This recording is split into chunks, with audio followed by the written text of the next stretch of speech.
Hey everybody, just wanted to put up a video post. It's been a good while since I put one up.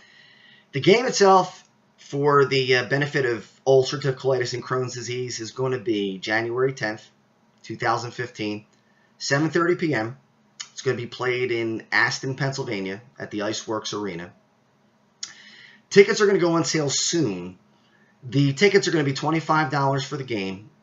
Just $10 more, $35 if you want to come to the game and then eat with us and the Flyers. They're going to stay afterwards and have dinner with us after the game. The arena holds 1,000 people. I would love to be able to fill that arena. So as many tickets as we can sell, that would be wonderful. Anybody who wants to go. I want it to be a memory, and it's going to be for me, obviously. This is a dream come true for me to be able to play with these guys. But I want it to be a memory for everybody. And a lot of friends and family have really mentioned how important it's going to be to them because they're looking forward to seeing the Flyers. Some of them are going to be teammates. We're called the Checkmates. That's the name of the team. And they are really happy to be a part of it. And so many of you have already sent emails that you're going to pledge some money, and I really appreciate that. And I've gotten messages on Facebook about who wants to buy tickets and who wants to donate.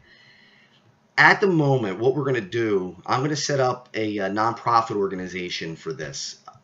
The reason being is it's much more difficult to collect money as an individual than it is as an organization.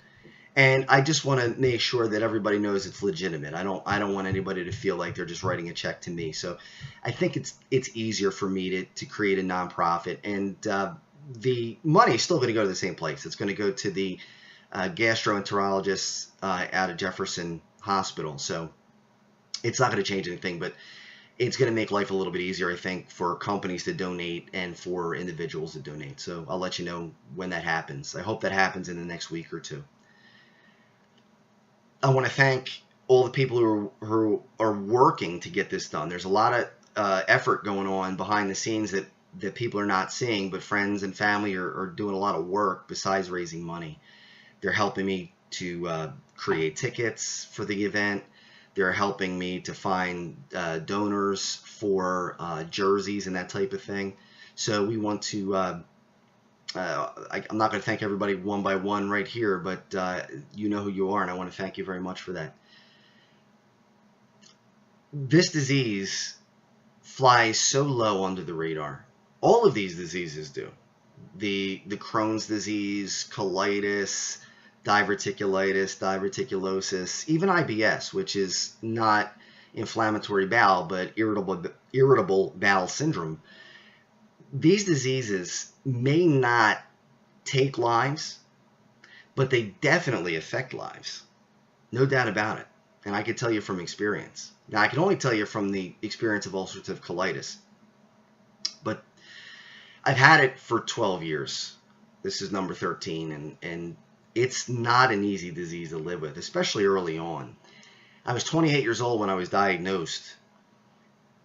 And I remember the first time I had to go into a store and buy a box of Depends because I didn't know when or where an ulcerative colitis attack was going to happen and where I was not going to be able to control my bowels. People who have these diseases know that one of the hallmarks of these diseases is fecal incontinence, and that's a terrible thing to live with. Even today, even though I'm not really in a terrible position right now, I'm not in remission, but I'm not very sick. But even now, I could go 6, 7, 8 months without having any kind of accident, and then one day I have one. So even now, I have to wear adult diapers, and that shouldn't be for somebody who's 39 years old, and it started at 28. And it is embarrassing, and it does take a little bit of your dignity away from you to walk up to an aisle and put that in your cart and have to wear adult diapers. It's not fun. I'm going to share a couple stories with you of what happens to me and what has happened to me. I remember this is probably 2 years in. I was diagnosed about 2 years, so about what, 2005 or so. 2006 maybe. I was working at a pharmaceutical company doing some training. Most of you know I do computer training and soft skills training. And I was wearing the diapers, and I drove to work. It was about a 2-hour ride, and I had an attack of ulcerative colitis that I couldn't control, and I had an accident. And I had to go into the building, and I had to get on an elevator with people, and I'm sure it wasn't pleasant for them. You could understand why, and it was definitely not pleasant for me. So embarrassing. And I had to go into the bathroom and clean myself up. And at that time, I was somewhat in denial. I really didn't bring extra clothes with me or extra diapers. I just figured, one accident if it happens, and that will be the last one. So I got up and I cleaned myself up. I went to the classroom and I started to teach. And about 45 minutes in, I felt the pangs again of uncontrollable diarrhea. And I stopped the class. I said, I have to take a break, and I ran out of the room and I ran for the bathroom, and I was already going as I was running to the bathroom, and I just felt so sick, not just physically but mentally. I didn't have any more diapers, so I didn't have any diaper on at the time, so it was a mess. And I had just had an accident in front of 12 people in a classroom, and that is one of the most embarrassing things that you could ever have happen to you, believe me. And I had to go back into that room, look into the eyes of those 12 people who were wonderful. They were so sympathetic. But I had to look at them and tell them that I had to leave. And they knew what happened. So I left. I put paper towels on the car seat, covered it with paper towels, drove to a clothes store, desperately trying to find clothing that I could buy because mine was completely soiled. And I had to go in that store, the mess that I was. I had to buy new pair of pants. I couldn't even try them on to make sure they fit. I bought a new shirt. I drove back to the company. I cleaned up. There was luckily a little shower stall near their gym that I was able to use to clean myself. And then I got dressed, and I went back upstairs, and I taught the class. I had to face those 12 people again, the same 12 people that had seen me have an accident just maybe an hour and a half before. And that sticks with you for a long time. That was really, really tough to take. It's very hard for me to go to the beach. Amy and Alex and Rebecca love to go to the beach, and I'm sure the kids would love to play with me on the beach. And we've done it a couple of times.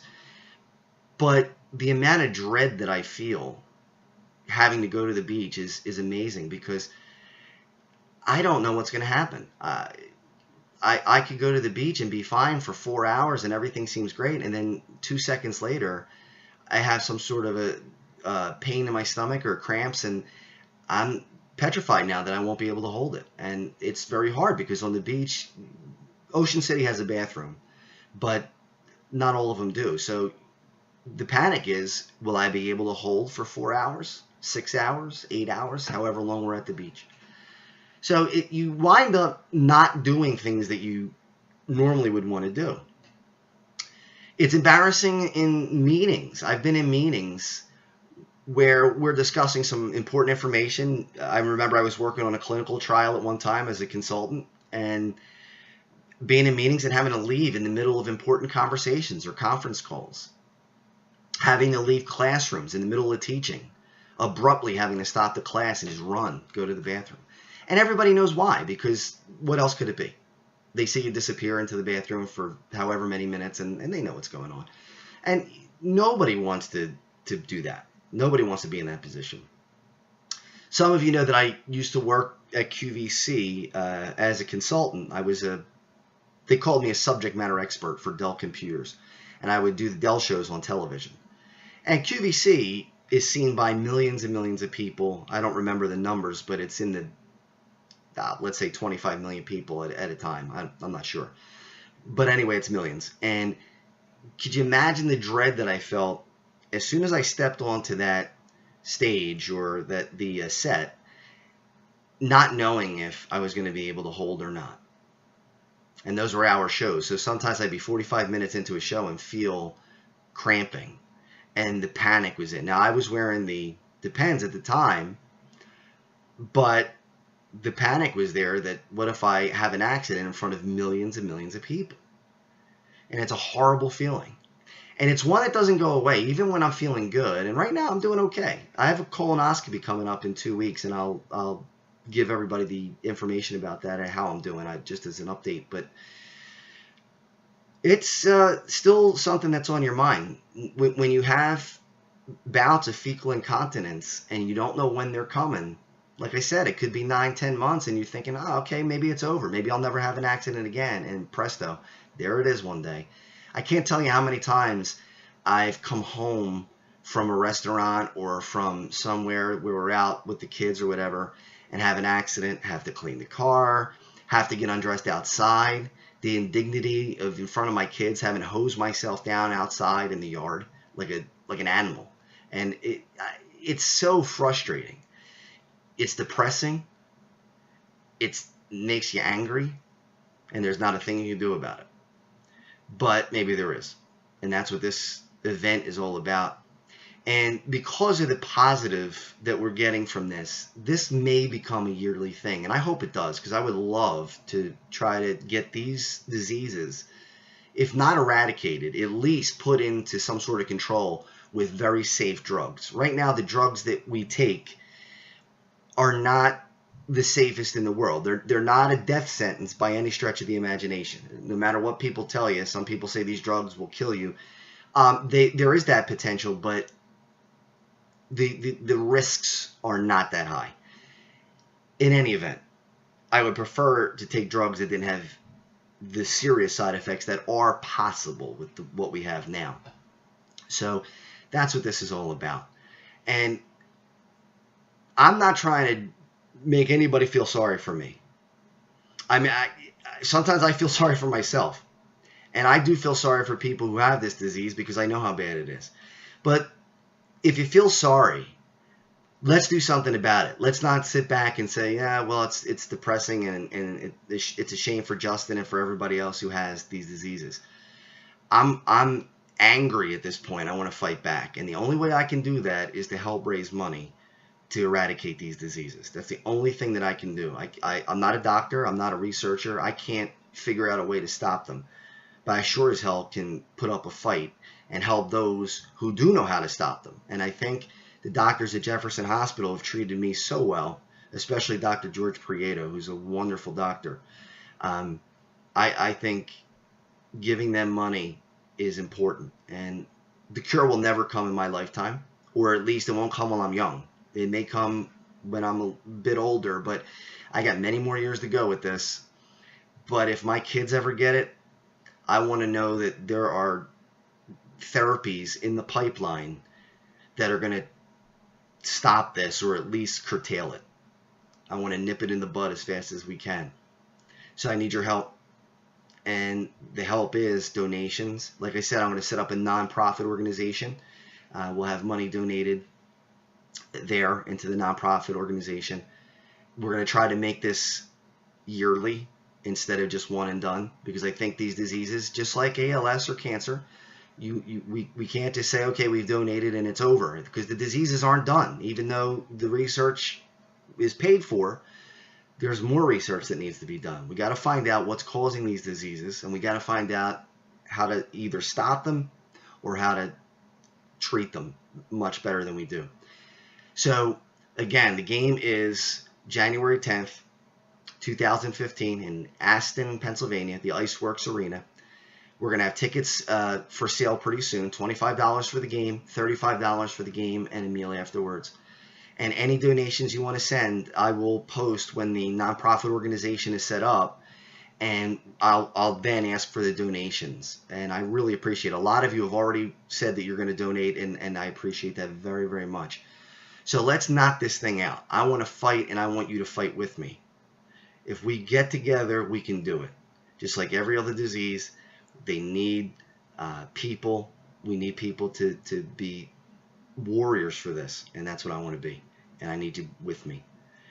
I want to thank everybody again, and we'll have updates as we get closer to the game, and I'll also update in a couple of weeks about my condition. Thank you very much.